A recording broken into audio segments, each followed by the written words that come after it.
Hey, Big Evasive, Hive Radical here. I want to say again, don't want this to sound trite or whatever, but I've really enjoyed these discussions. And because of some of the things that I think I'm going to bring up, I want to emphasize that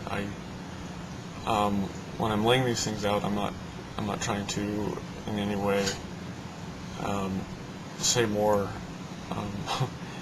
In short, I'm going to be using analogies and examples and contrasts and different elements of my position that I'm not at all meaning to, in some cases I'm not trying to draw parallels on all levels. I'm not trying to insinuate or, what your views and beliefs and I'm not trying to denigrate anyone either. So I want to make that clear in this, that I have no ill intent in the way I put this forward. I've tried to think and tried to formulate this in the best way possible, and I hope none of it comes across as offensive. It's not at all my intention. So I hope you would know that from our past correspondences, but I wanted to make that clear. So I'll hope you and others will not read too much or read beyond what I mean to say. And anyway, I'll start off then. Again, I started putting this together. I started giving a video response a couple days ago. I thought I could pull it off, and I still haven't been able to do it. But to start with, there's a part in Alice's Adventure in Wonderland wherein Alice is wandering in woods filled with rather absurd signs on trees, and they're pointing all over the place, and she starts to hear the gibberish from the poem The Jabberwocky being sung, and Alice starts to search for the source of the silly singing, and the singing voice ends up ceasing and pointedly asks Alice what she's looking for. And I'm just going to give some of the lines from the book. This is Alice responding to the Cheshire Cat. She says, "Would you tell me, please, which way I ought to go from here?" "That depends on a good deal on where you want to get to," said the cat. "I don't much care where," said Alice. Then it doesn't much matter which way you go," said the cat. "So long as I get somewhere," Alice added as an explanation. "Oh, you're sure to do that," said the cat, "if only you walk long enough." I start off with this because I believe a significant reason for our divergence in view comes either from ultimately having different values or not having an idea of what exactly is valued or what to value. And I hope you don't take this the wrong way. I'm not saying that you don't have things that you value, but the reason I bring this up is because I perceive significant conflicts in your worldview when it's applied to any set of values that I can imagine you holding. I'll start with the issue that arises from one of your last points in the video that you just gave, that referenced some of my earlier claims regarding our potential to feed massive amounts of people and to provide electricity for great many at relatively low costs. I want to first off point off that growing more food was based on something I had heard about a decade ago. At that time, they had taken all the land that there was under production at the time, agricultural production, and they took and figured out what kind of yield they could get by applying agricultural methods known at the time. And the amount of food growing capacity with just using arable fields at that time was deemed to be enough to feed 10 billion people.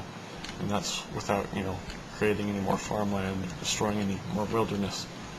The second item you brought up of mine was providing affordable electricity. Allow me just to lay out kind of the basis for this as I see it. We have, for example, enough coal in Alaska to power the world at current energy consumption rates for 500 years. And that's just coal, in Alaska. And so, I mean, this isn't even factoring in a relatively limitless, and I mean, it would take probably thousands of years for us to use our nuclear fuel. And with breeder reactors and other developments, we could have virtually eliminate, radioactive disposal, need to dispose of radioactive materials, especially fuel. Now, your point on the finite nature of the world is where a lot of people get sold on the idea, on ideas like the need for population control. Finite resources in a finite space is the clarion call for environmentalism, population control, and a significant spectrum of modern liberal thought. And it's an easy sell. It's easy to sell it as simple math and logic. But I would advocate that that's a bit too simple. I'll get into specifics on that a bit later. Back to the issue of value and ultimate values. I thought of a hypothetical for you to think about. Now, in stating this, I know that just looking at raw numbers is not the way that we should lay out and determine everything. There are many non-quantifiables that factor in. Things that don't presently we don't seem able or even authorized to put a value on. An example of this is the kind of resources that are put into saving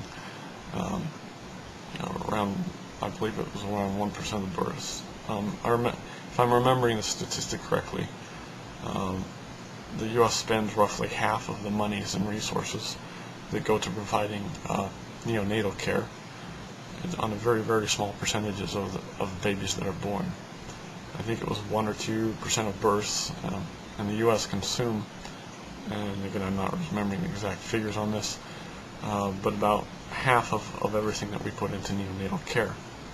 And clearly, in this case, we're not using raw economic measurements on resources and things to measure, how we should make decisions. That would be absurd and heartless.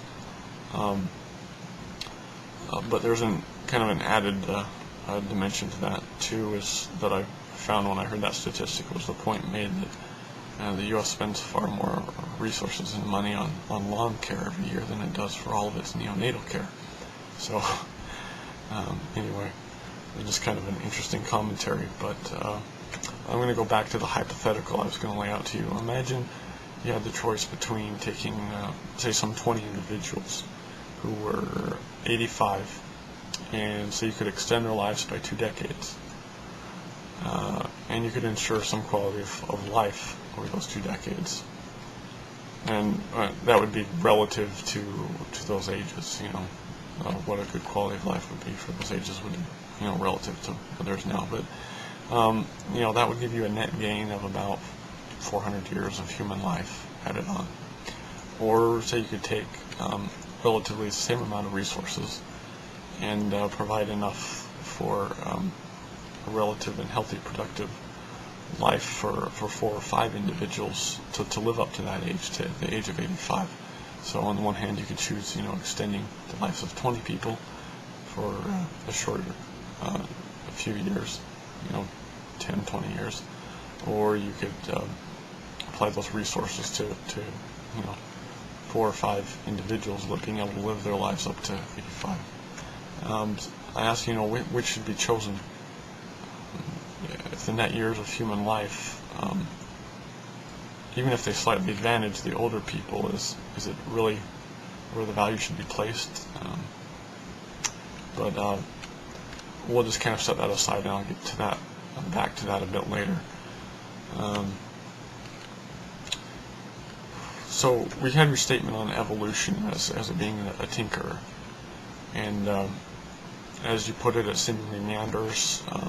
One of Dawkins' main points is that the appearance of order and complexity is seemingly miraculous to humans because we can't really fathom the time expanses that produce such.